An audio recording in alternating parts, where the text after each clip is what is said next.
Bismillahirrahmanirrahim. This is our second lecture on the topic of Introduction to Computers, Unit number 1, Class 6. Before starting our lecture, let's review our first lecture. पहले lecture में मैंने आपको introduction के बारे में बताया था that what is a computer. So computer is a electronic machine, एक बिजली से चलने वाली मशीन है जो रॉ डाटा को यानी इनपुट को लेती है, उसके ऊपर कोई ना कोई अमल करती है, एडिशन, सब्ट्रैक्शन, मल्टीप्लिकेशन और सम एल्स, और उसको कहते हैं प्रोसेस करना, एंड आफ्टरवर्ड वो आपको मीनिंगफुल इन्फॉर्मेशन दे देती है, दैट इज़ आउटपुट. इसके अलावा हमने पढ़ा कि मेमोरी क्या है. मेमोरी आपकी याद दहानी को, याददाश्त को कहा जाता है. कंप्यूटर के अंदर मेमोरी जो है वो एक इलेक्ट्रॉनिक स्पेस है जहाँ पर आपके पास डाटा को प्लेस किया जाता है. रैम उस जगह का नाम है, रैंडम एक्सेस मेमोरी इसकी एब्रिविएशन है. ठीक है, ये तो था हमारा फर्स्ट लेक्चर का review. Let's start our second lecture today. So the question is what is the difference between CD and DVD. सबसे पहले ये जानना ज़रूरी है कि CD क्या है और DVD क्या है. CD की एब्रीविएशन है कॉम्पैक्ट डिस्क की, और DVD एब्रीविएशन है डिजिटल वर्सेटाइल डिस्क की. आप इन एब्रीविएशंस को अपनी बुक पर यहाँ लिख भी सकते हैं. CD के आगे इसका स्टैंड्स फॉर लिख लें और DVD के आगे भी इसकी स्टैंड्स फॉर लिख लें, मतलब इसकी कंप्लीट फॉर्म लिख लें. जी, तो CD के बारे में पढ़ते हैं. A CD can run into CD and DVD drive too. CD को आप CD ड्राइव में भी चला सकते हैं और DVD ड्राइव में भी चला सकते हैं, लेकिन DVD के लिए DVD ड्राइव का होना बहुत ज़रूरी है.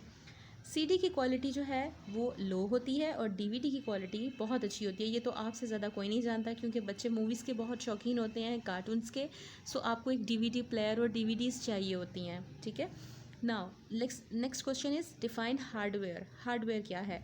अच्छा, हार्डवेयर और सॉफ्टवेयर की एक सिंपल सी जो पहचान बताई जाती है, that is hardware that can be seen और टच्ड, यानी जिस चीज़ को आप आसानी से छू सकते हैं, जो फिज़िकली आपके सामने पड़ी है. ठीक है, उसे आप हार्डवेयर के हाथ कहते हैं. और जो फिज़िकली आपके सामने नहीं पड़ी, जिसको आप छू नहीं सकते, उसे आप सॉफ्टवेयर का नाम दे देते हैं. फॉर एग्ज़ाम्पल, आपके सामने कंप्यूटर का माउस पड़ा है, कीबोर्ड पड़ा है, मॉनिटर पड़ा है.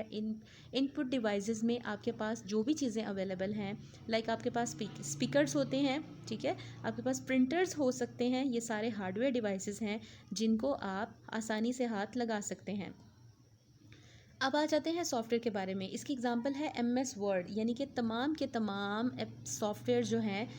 पहले तो ये जानना ज़रूरी है सॉफ्टवेयर क्या है. सॉफ्टवेयर है अ सेट ऑफ इंस्ट्रक्शंस, एक इंस्ट्रक्शंस का सेट जो कि किसी ख़ास मकसद के लिए इंस्ट्रक्शंस दी जाती हैं. फॉर एग्ज़ाम्पल, मैं आपको कहती हूँ आप यहाँ से स्ट्रेट अवे 10 कदम चलें और फर्स्ट टर्न लेने के बाद सेकंड हाउस के अंदर जाएं और वहाँ से कोई चीज़ बोरो करके लाएं. ठीक है, मैंने आपको सेट ऑफ इंस्ट्रक्शंस दिया.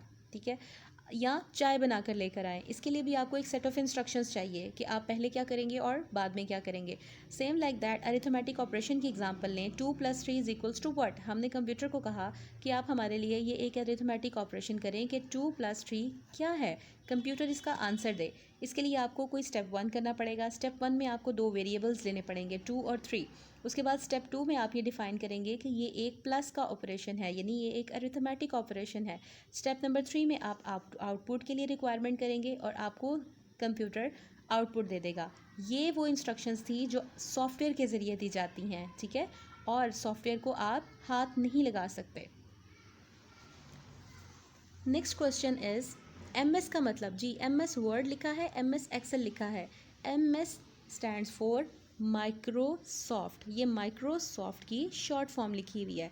और MS के आपको पता है MS में कौन कौन से सॉफ्टवेयर्स हैं. MS एक्सेल है, वर्ड है, MS पावर पॉइंट है. ठीक है, next question is what does a processor do. बार बार हमने पढ़ा प्रोसेस करता है, कंप्यूटर प्रोसेस करता है. तो कंप्यूटर के अंदर एक प्रोसेसर होता है. प्रोसेसर को कहा जाता है कि ये कंप्यूटर का दिमाग है. जितना तेज़ी से चलेगा उतनी तेज़ी से कंप्यूटर आपको इंस्ट्रक्शंस के आंसर देता जाएगा, और इसके लिए जितना ये स्लो हो जाएगा प्रोसेसर, उतना ही कंप्यूटर की वर्किंग इफ़ेक्ट होगी, कंप्यूटर स्लो काम करेगा. It is a primary job. इसका काम ये है कि जिस इंस्ट्रक्शंस को बहुत आसानी से, बहुत तेज़ी से और बहुत एक्यूरेटली मतलब बिल्कुल दुरुस्त तरीके से उसको आप जवाब दे. ठीक है, यानी कंप्यूटर के आंसर जो हैं वो 100% एक्यूरेसी के साथ होते हैं, क्योंकि कंप्यूटर भूलता नहीं है, unlike the human being.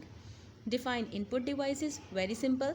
Devices that are use to enter the data in computer, वो तमाम डिवाइसेस जिसके ज़रिए हम कंप्यूटर में डाटा एंटर करते हैं। मिसाल के तौर पे क्या आप मॉनिटर के ज़रिए कंप्यूटर के अंदर कोई डाटा एंटर कर सकते हैं? No, not at all. जब भी आपने कंप्यूटर को यूज़ करना होता है तो आपने कंप्यूटर को इंस्ट्रक्शन देनी है, और वो आप कंप्यूटर को माउस के ज़रिए देते हैं, कीबोर्ड के ज़रिए देते हैं, कंप्यूटर के साथ माइक्रोफोन लगा लेते हैं, या स्कैनर के ज़रिए कंप्यूटर के अंदर प्रिंट भेजा जा सकता है, कंप्यूटर के अंदर पेज भेजा जा सकता है जिसको आप स्कैन कर सकते हैं।